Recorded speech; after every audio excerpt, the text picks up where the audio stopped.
রেশমার পছন্দের পাঙ্গাস মাছ কিনতে গিয়ে কিনে নিয়ে আসলাম ছোট মাছ। আহা, কি যে যন্ত্রণা কাটতে গিয়ে, কাটতে কাটতে জীবনটাই পার হয়ে গেল। তারপরে ছোট বোনের আবদার পূরণ তো করতেই হবে, নিয়ে আসলাম ছোট মাছ আর বানালাম ছোট মাছের চচ্চড়ি।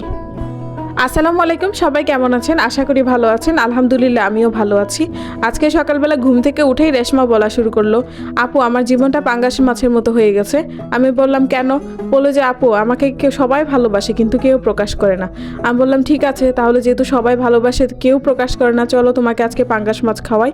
ও আসলে পাঙ্গাস মাছের অনেক বড় ফ্যান, ও খুব পছন্দ করে পাঙ্গাস মাছ খেতে। পাঙ্গাস মাছ কিনতে গিয়ে দেখি পাঙ্গাস মাছের যে জাত হয়ে আছে সেগুলো কোনোভাবেই খাওয়া যাবে না।